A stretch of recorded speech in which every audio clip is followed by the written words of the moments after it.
Welcome to VM Rayalaseema mother food vlogs. Spicy mirchi bajji.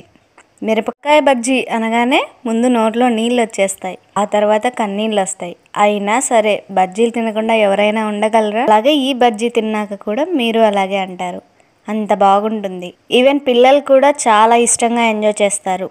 వర్షాలు పడుతూ ఉన్నప్పుడు కానీ హాట్గా ఈ బజ్జీ ట్రై చేస్తే అందరూ ఆ సాయంత్రాన్ని సరదాగా ఎంజాయ్ చేస్తారు. ఈ రెసిపీని ఫస్ట్ నుంచి లాస్ట్ వరకు స్కిప్ చేయకుండా చూసి ఇలా మా స్టైల్లో ట్రై చేసి మీకు ఎలా అనిపించిందో మాకు కామెంట్ చేయండి. ప్రాసెస్ చూద్దాం. రెసిపీకి ముందుగా కొన్ని బజ్జీ మిరపకాయలని శుభ్రంగా కడిగి ఉంచాలి. తర్వాత బజ్జీలకి బ్యాటర్ కలుపుకుందాం. ఒక మిక్సింగ్ బౌల్లో 1 కప్పు శనగపిండి వేసి కొన్నిగా వాటర్ యాడ్ చేస్తూ ఉండలు లేకుండా కలుపుకోవాలి. మరీ లూజ్గా కాకుండా ఈ కన్సిస్టెన్సీలో కలుపుకోవాలి. లేదు అంటే మిరపకాయకి బ్యాటర్ సరిగా అంటుకోదు, అప్పుడు బజ్జీ వేసుకోవడానికి వీలు కాదు. ఇప్పుడు ఇందులోనే రుచికి సరిపడా సాల్ట్, ఒక చిన్న టేబుల్ స్పూన్ జీలకర్ర పొడి, కొంచెం వంట సోడా వేసి బాగా మిక్స్ చేసుకోవాలి. ఇలా ఈ కన్సిస్టెన్సీలోకి కలుపుకుంటే పర్ఫెక్ట్గా వస్తాయి.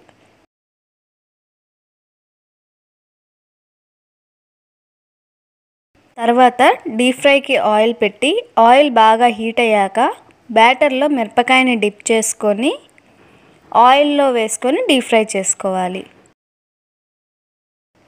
కాసేపు ఆగి మరోవైపుకి తిప్పుకొని డీప్ ఫ్రై చేసుకోవాలి. ఇలా ఈ కలర్లోకి వచ్చేంత వరకు డీప్ ఫ్రై చేసుకొని ఒక ప్లేట్లోకి ట్రాన్స్ఫర్ చేసుకోవాలి. ఇలాగే మిగిలిన మిరపకాయలన్నీ బజ్జీల్లా వేసుకొని డీప్ ఫ్రై చేసుకోవాలి. వీటిని ఇలాగే తిన్నా టేస్టీగా ఉంటాయి. లేదు అంటే లోపల ఆనియన్ స్టఫింగ్ చేసుకొని సర్వ్ చేసిన సూపర్గా ఉంటాయి. నేనైతే స్టఫింగ్ చేసి సర్వ్ చేస్తున్నాను.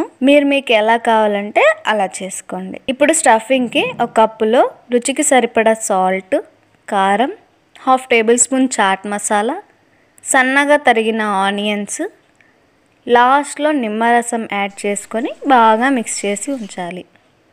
తర్వాత డీప్ ఫ్రై చేసిన బజ్జీని మధ్యలోకి ఇలా కట్ చేసి అందులో తయారు చేసుకున్న స్టఫింగ్ని పెట్టుకొని సర్వ్ చేసి తింటే ఉంటుంది రుచి అదిరిపోతుందండి. ఇలాగే మిగిలిన బజ్జీలన్నిటినీ స్టఫ్ చేసుకొని సర్వ్ చేశాను. మీరు ఈ స్టఫింగ్లో కావాలంటే కొంచెం కొత్తిమీర, క్రష్ చేసిన పల్లీలు కానీ యాడ్ చేసి స్టఫ్ చేసుకున్న సూపర్ టేస్టీగా ఉంటాయి.